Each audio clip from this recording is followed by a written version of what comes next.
I'm often asked what my favorite Camino is, and without hesitation, I say the spiritual variant. Would you like to know why? Stay tuned.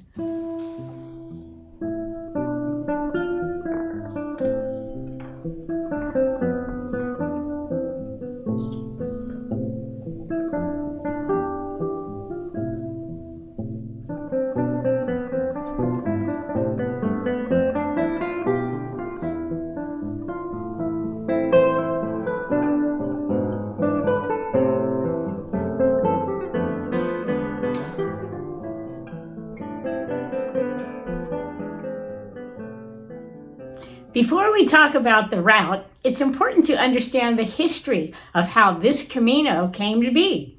The Apostle Santiago, or James, lived about 40 years just outside the town we know today as Padrón.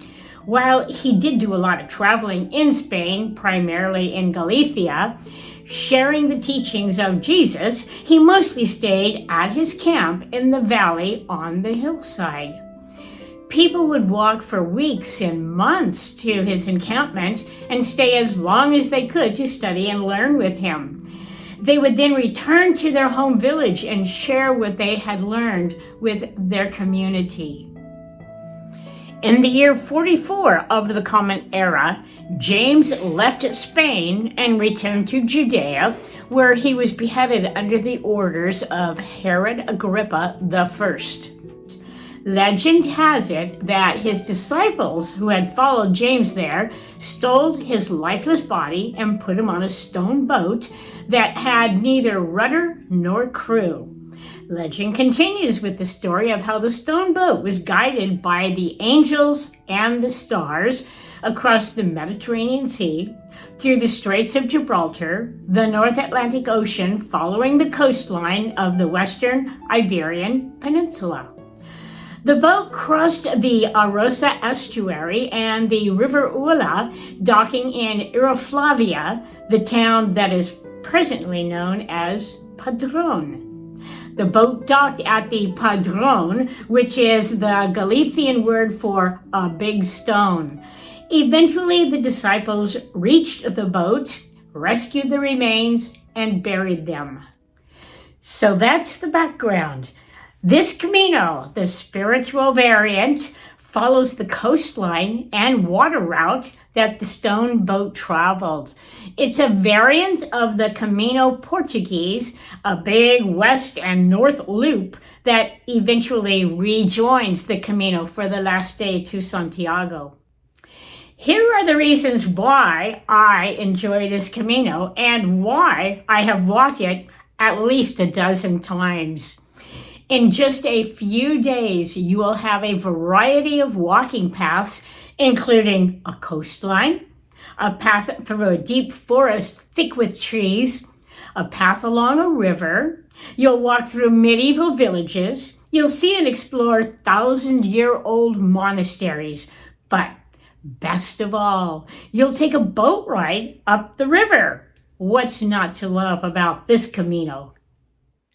The spiritual variant begins in Pontevedra. I was actually there 3 times, I think, this past summer. I walked the spiritual variant several times. I really like that route. But anyway, when I was in Pontevedra, I put Fred up in the air and got some really great videos. And so I'd like to go ahead and share with you one of those videos that I created and shared it on Facebook. Located in the heart of the Reis Baixas area of Galicia is Pontevedra. It's on the upper portion of the Camino Portuguese, just 64 miles from Santiago, which is about 4 to 6 days of walking. Pontevedra has a really nicely restored historical center. This place is well worth taking a rest day because there's just so much to see. In the center of the historic area is the Peregrina Virgin Sanctuary. Built in the 18th century, it's dedicated to the patron saint of the Portuguese Camino.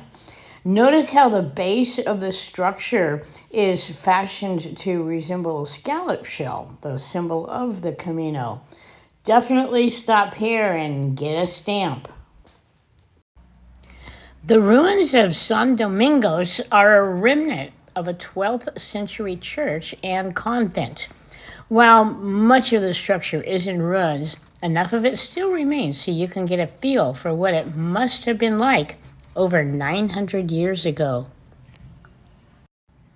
As a pilgrim, you'll leave Pontevedra via the Ponte de Bergo, which is the bridge that goes over the river Leref.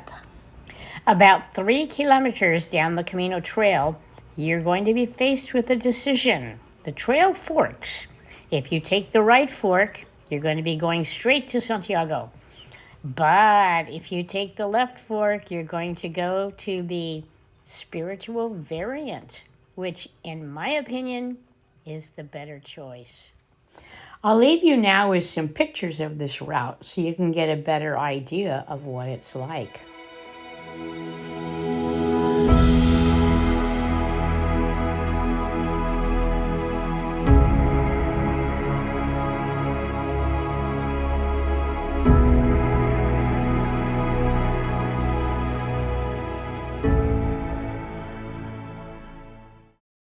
Villanova de Arosa is the next major stop on the spiritual variant.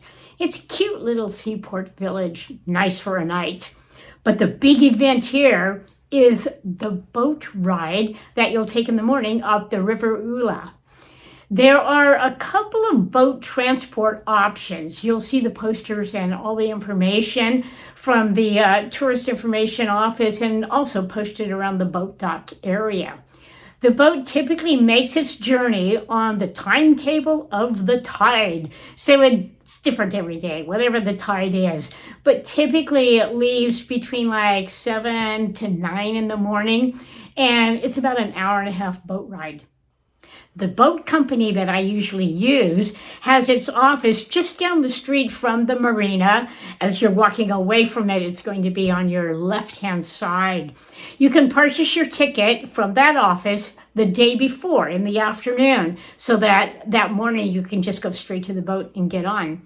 I like this company because the boat's very nice. It holds about, 30 to 40 people, but the staff is wonderful. After you get underway, they serve you tea, coffee, breakfast, pastries, and then they will stamp your pilgrim passport also.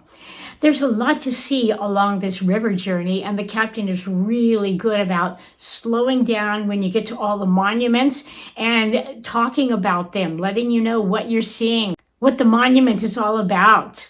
The boat docks in Pontes Açores, which is about a 30-minute walk down the road across the river to Padrón.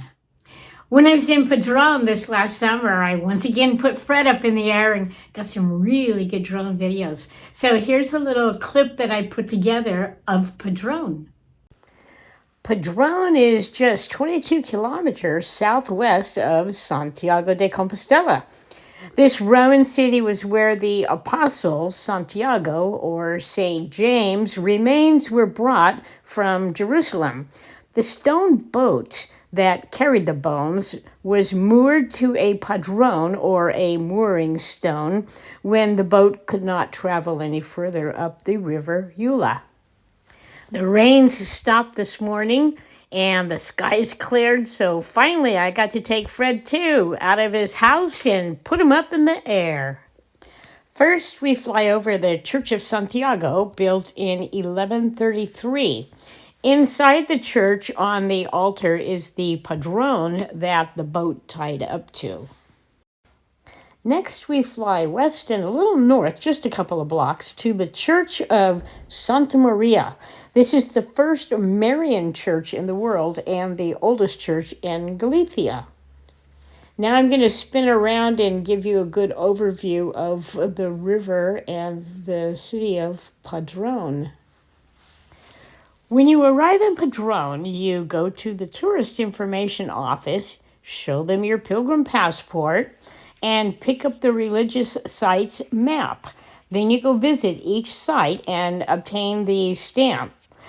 Then you return to the TI with your pilgrim passport with all of these new celios, and you receive an official Padrón Compostela. Then you go back to your hotel room, open a bottle of wine and some chocolate, and celebrate. I hope you enjoyed this video on the spiritual variant. Yeah, it's my favorite route all time. Now then, are you ready for some music? My favorite composer is Wolfgang Amadeus Mozart. While he was a great joker, he had a serious and very loving side to his personality. When his wife, Constanze, was pregnant with their sixth child, he composed a motet for her. The lyrics were a 14th century Eucharistic hymn in Latin, Ave Verum Corpus. I've arranged this composition for 4 French horns. Please enjoy.